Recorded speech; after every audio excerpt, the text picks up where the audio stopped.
Dr. Jolanda Roux of the University of Pretoria Department of Microbiology and Plant Pathology has been presented with the Scientific Achievement Award here at the 24th IUFRO World Congress in Salt Lake City, Utah. The IUFRO, the International Union of Forest Research Organizations, presents these awards for outstanding work that clearly demonstrates the importance of the person's achievements to the advancement of regional or world forestry or forest research. Dr. Roux is here with us now to tell us a bit more about her work and the award. First of all, congratulations, Dr. Roux, and welcome to our little program here. It's a pleasure. Would you give us a little background about yourself? Where are you from? What you do? I'm from South Africa.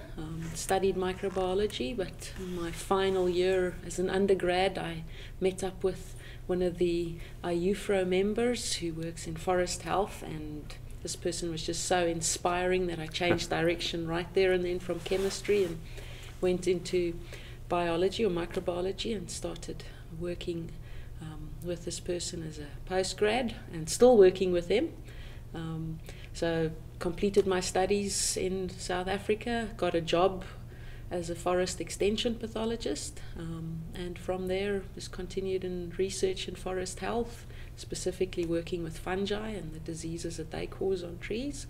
And now I'm still doing extension, but also putting back a little bit, training students, and mostly focusing in Africa.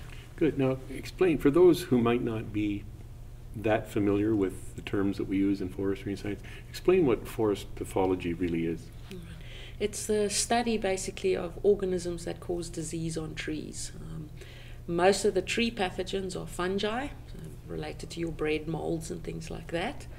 There are some bacteria, very few viruses, so mostly dealing with fungi, and specifically those that cause diseases of trees, often killing trees. I see. Now tell me about the award itself. What does that mean to you, or for you for that matter? It's an incredible honor. It's one of the awards that's very highly contested also, because it's chosen, you're chosen from amongst a group of people that are leaders in their field in the world and that publish in some of the top scientific journals. So it's an incredible honor to have received this award and to have shared the stage this morning with leaders in the forestry science field. Good for you. Have you been involved with IUFRO for any length of time? Yeah, basically since I was a PhD student.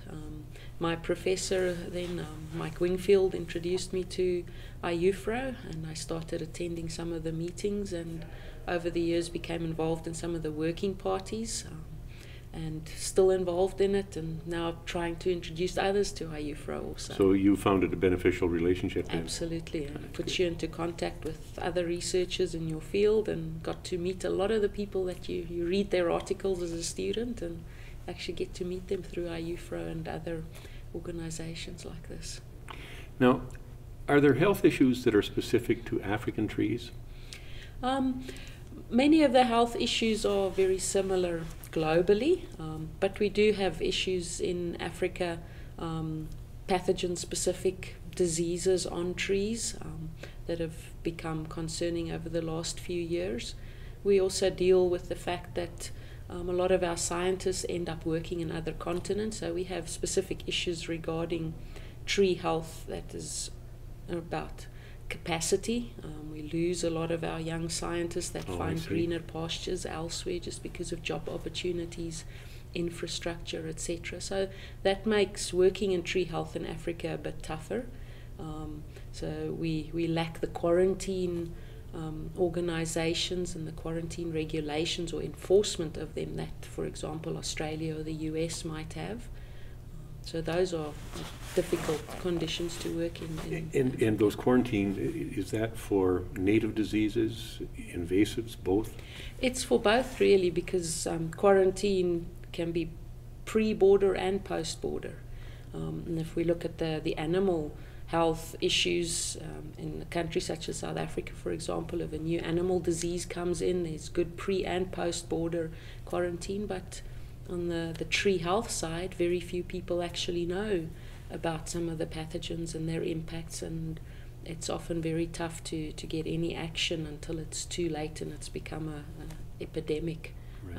In whether it's plantations or natural forests. And picking up on what you were saying, that it seems to me that threats to trees, pests, diseases, fire, they don't really have passports and they don't worry too much about borders. No. So I would say that health management probably then depends very much on collaboration. Does a IUFRO facilitate that type of collaboration? Yeah, and we can't work in isolation. As you said, pests and pathogens move around, and today they're moving even more rapidly than they did 50 years or 100 years ago, because of increased trade and faster travel mechanisms and so on. So your international collaboration is absolutely critical.